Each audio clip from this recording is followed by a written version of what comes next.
Hey everyone, welcome back to my channel. This is Shobha. तो आज का थंबनेल आप देख के समझ गए होंगे या आप ये सोच रहे होंगे कि अरे यार, रिक्रूटर्स क्या मिस्टेक करते हैं। रिक्रूटर्स का तो काम होता है जॉब पोर्टल से प्रोफाइल सर्च करना, स्क्रीन करना, उनसे कम्युनिकेट करना, जेडी शेयर करना एंड इंटरव्यूज लाइन अप करना, तभी तो रिक्रूटर्स के टारगेट अचीव होते हैं। That's correct.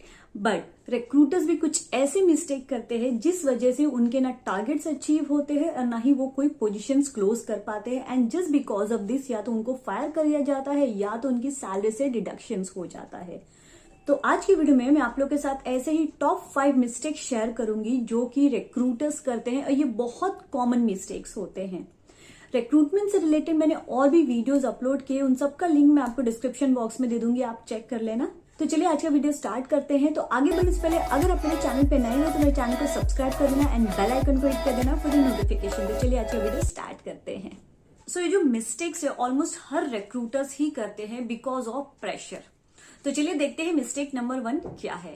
Number 1, not sharing relevant profiles. So अगर रिक्रूटर को फर्स्ट हाफ में 5 प्रोफाइल शेयर करने हैं या 6 प्रोफाइल शेयर करने हैं एंड उसे फर्स्ट हाफ में रेलेवेंट प्रोफाइल्स नहीं मिल रहे हैं एंड टाइम भी कम है, तो ऐसे केसेस में रिक्रूटर्स जो है जस्ट ये चेक करते हैं कि जो रिक्वायरमेंट में की स्किल्स है वो कैंडिडेट की प्रोफाइल में है या नहीं है, उसको उसमें बेसिक नॉलेज है या नहीं है।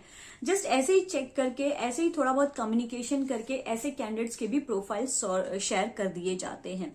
जैसे कि 2 रेलेवेंट प्रोफाइल्स है बट बाकी की जो 4 प्रोफाइल्स है वो रेलेवेंट नहीं होते। यू कैन से कि उनको उतना डेप्थ अंडरस्टैंडिंग नहीं होता है, नॉलेज नहीं होता है, एक्सपीरियंस नहीं होता है, तो ऐसे प्रोफाइल्स जो है शेयर कर दिए जाते हैं। तो इससे क्या होता है कि या तो प्रोफाइल शॉर्टलिस्ट नहीं होंगे, अगर शॉर्टलिस्ट हो भी जाते हैं तो वो अपना इंटरव्यू क्रैक नहीं कर पाते हैं एंड नेगेटिव फीडबैक मिलते हैं। क्योंकि अगर रिक्रूटर्स रेलेवेंट प्रोफाइल शेयर नहीं करेंगे, प्रोफाइल शॉर्टलिस्ट नहीं होंगे, कैंडिडेट्स इंटरव्यू नहीं क्रैक कर पाएंगे, तो टारगेट कैसे होगा, अपना टारगेट कैसे रिक्रूटर्स अचीव करेंगे, कैसे अपना कंट्रीब्यूशन जो है एक कंसल्टेंसी या रिक्रूटमेंट या कंपनी को दे पाएंगे। ओके, सो इसका सोल्यूशन क्या है मैंने अपने लास्ट वीडियो में ऑलरेडी डिस्कस किया है कि कैसे आप रिलेवेंट प्रोफाइल सर्च कर सकते हो एंड कैसे कम्युनिकेट कर सकते हो, कैसे अपना टारगेट अचीव कर सकते हो। अगर आपने नहीं देखा तो उसका लिंक मैं डिस्क्रिप्शन बॉक्स में दे दूंगी। Number 2, not understanding job description. अगर रिक्रूटर को पता ही नहीं है कि जॉब डिस्क्रिप्शन क्या है, उसे नहीं समझ में आ रहा है कि हायरिंग मैनेजर की क्या रिक्वायरमेंट है या क्लाइंट की क्या रिक्वायरमेंट है, जॉब डिस्क्रिप्शन में क्या उसको सर्च करना है, किस टाइप के प्रोफाइल्स या कैंडिडेट सर्च करना है, किस कंपनी से, किस डोमेन से सर्च करना है, क्या फंक्शंस होंगे, क्या रोल्स होंगे, अगर रिक्रूटर्स को नहीं समझ में आ रहा है तो रिक्रूटर भी कैंडिडेट के जो डाउट्स है वो क्लियर नहीं कर पाएंगे, उसे समझा नहीं पाएंगे कि एक्चुअली में रिक्वायरमेंट क्या है, उसके रोल्स एंड रिस्पॉन्सिबिलिटीज क्या होंगे। सो सोल्यूशन क्या है, यहाँ पे रिक्रूटर को सबसे पहले खुद समझना है कि जेडी क्या है, जॉब डिस्क्रिप्शन क्या है। जब रिक्रूटर खुद समझ जाएगा कि जॉब डिस्क्रिप्शन की रिक्वायरमेंट क्या है तो ही वो रेलेवेंट प्रोफाइल सर्च कर पाएंगे। अगर फिर भी ना समझ में आए तो वो अपने कॉलीग की हेल्प ले सकते हैं, टीएल की हेल्प ले सकते हैं, मैनेजर की हेल्प ले सकते हैं एंड इवन क्लाइंट से कोऑर्डिनेट कर सकते हैं कि एग्जैक्टली ये रोल क्या है, किस टाइप के रोल से क्या एग्जैक्टली होना चाहिए, कैसे टाइप के कैंडिडेट्स जो है इस प्रोफाइल के लिए सूटेबल होंगे। Number 3, profile shuffling.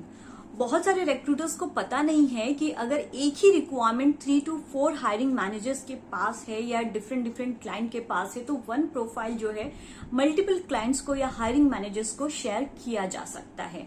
कैसे, ये डिपेंड करता है कि उस कैंडिडेट का फीडबैक क्या है। अगर उस कैंडिडेट ने एक कंपनी में ऑलरेडी इंटरव्यू अटेंड कर लिया है, उसका फीडबैक पेंडिंग है या उसका फीडबैक डिले है या पोजीशन होल्ड पे गया है, जो भी उसका फीडबैक है, पॉजिटिव है, negative, based on that recruiters को सेम प्रोफाइल बी, सी, डी कंपनी में भी शेयर कर सकते हैं। अगर कैंडिडेट का फीडबैक नेगेटिव है तो डेफिनेटली वो प्रोफाइल बिल्कुल नहीं शेयर करना चाहिए। बट कोई भी रीजन से उसका इंटरव्यू नहीं हुआ है या कैंडिडेट ने उस कंपनी को ज्वाइन नहीं किया है या उसका प्रोफाइल ड्रॉप आउट हो गया है, कोई भी रीजंस, और वो रीजंस जो है दूसरी कंपनीज में इफेक्ट नहीं होते हैं, हायरिंग मैनेजर्स को इफेक्ट नहीं करते हैं, कोई प्रॉब्लम्स नहीं होती है, तो वो प्रोफाइल्स भी जो है दूसरे क्लाइंट्स, दूसरे हायरिंग मैनेजर्स को शेयर किया जा सकता है। इससे क्या होगा कि आपका टाइम भी बच जाएगा एंड आपके पास इतना टाइम मिलेगा कि आप और भी सेम रिक्वायरमेंट के लिए रेलेवेंट प्रोफाइल सर्च कर सकते हो। Number 4, recruitment database.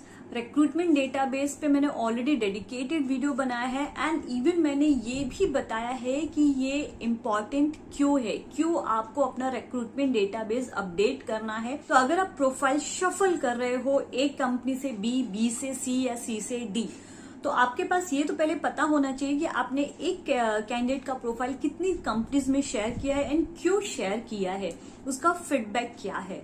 और अगर आप किसी और रिक्वायरमेंट पे वर्क कर रहे हो और आपको किसी और रिक्वायरमेंट के रेलेवेंट प्रोफाइल्स मिल गए, तो वो प्रोफाइल्स आपको वेस्ट नहीं करने हैं। उसका भी आपको जो भी डिटेल्स है अपने रिक्रूटमेंट डेटाबेस ट्रैकर में अपडेट करना है। अपना डेटाबेस बनाए, अपना रिक्रूटमेंट ट्रैकर बनाए, पर्सनल ट्रैकर, जिसमें आप ऐसे प्रोफाइल्स अपडेट कर सकते हैं। एंड जब भी जरूरत पड़े आपको प्रोफाइल नौकरी पर सर्च करने की जरूरत नहीं, किसी भी जॉब पोर्टल पे सर्च करने की जरूरत नहीं, क्योंकि आपके पास एक डेटाबेस है जहां पे ये कैंडिडेट जो सेम प्रोफाइल के लिए वर्क कर रहे हैं। इससे आपका टाइम सेव हो जाएगा एंड आपके पास सारे डिटेल्स है, तो you can directly communicate with those candidates, क्योंकि डेटाबेस में सारे इंफॉर्मेशन, सारे डिटेल्स अपडेटेड है। बहुत सारी कंपनीज में सॉफ्टवेयर यूज होता है, तो इसका मतलब ये नहीं कि आपको सिर्फ सॉफ्टवेयर पे अपडेट करना है। Always prepare your personal database as well, that is only for your reference, that will really help you. Number 5, communication gap. जैसे कि मैंने फर्स्ट मिस्टेक बताया था कि रेलेवेंट प्रोफाइल्स जो है रिक्रूटर सर्च नहीं करते हैं, या जेडी अंडरस्टैंड नहीं होती है, समझ में नहीं आता है, तो भी प्रॉपर कम्युनिकेशन नहीं होता है। प्रोफाइल शफल करते हैं तो भी प्रॉपर कम्युनिकेशन नहीं किया जाता है। मतलब रिक्रूटर्स जो है अगर कैंडिडेट से प्रॉपर कम्युनिकेशन नहीं करेंगे about CTC, notice period, about the roles, responsibilities, अगर इंटरव्यूज है तो प्रॉपर फॉलोअप भी करना है, कैंडिडेट से बताना है if you are not able to attend the interview please let us know, so interviews जो है अगेन रीस्केड्यूल हो सकते हैं। सो कैंडिडेट से कंटिन्यू कम्युनिकेशन करना है टिल द ज्वाइनिंग। अगर फर्स्ट इंटरव्यू हो गया है, फर्स्ट राउंड हो गया है, तो क्या फीडबैक है, कैसे इंटरव्यू गया, क्या क्वेश्चंस पूछे थे। अगर सेकेंड राउंड है तो based on the first round and based on the JD prepare your self मोर। कोई टेक्निकल राउंड है तो उसमें भी उनको गाइड करना है। ऐसे बहुत सारे जो क्वेश्चंस है, जो कम्युनिकेशन है रिक्रूटर को कैंडिडेट से करना है। अगर सैलरी निगोशिएशन है तो उसमें भी उन्हें गाइड करना है कि कंपनी की क्या बजट है, कितना आपको मिल सकता है, और अगर आपका कैंडिडेट का इंटरव्यू बहुत अच्छा गया है तो वो कितना डिमांड कर सकता है। सेम जो है कम्युनिकेशन टीएल और हायरिंग मैनेजर को भी बताना है कि कैंडिडेट की रिक्वायरमेंट क्या है, उसके क्या एक्सपेक्टेशंस है, प्रॉपर इंटरव्यू फॉलोअप करने हैं। So communication is the most important, starting from first mistake till the 5th mistake. अगर आपका कम्युनिकेशन क्लियर नहीं है तो डेफिनेटली आगे जाके आपको प्रॉब्लम्स होने ही वाली है, आपको प्रॉब्लम्स जो है फेस करने ही होंगे। तो ये 5 मिस्टेक्स बहुत कॉमन मिस्टेक्स है एंड रिक्रूटर्स करते ही हैं। सो प्लीज आप ये मिस्टेक्स मत करना, always clear with your communication. तो आज का वीडियो मैं यहीं पर एंड करती हूँ, और अगर आपके कोई भी डाउट्स, कोई भी क्वेरी या कोई भी सजेशंस हो तो मुझे कमेंट सेक्शन में कमेंट कर सकते हैं। तो मिलती हूँ आपसे नेक्स्ट वीडियो में, टिल देन बाय बाय।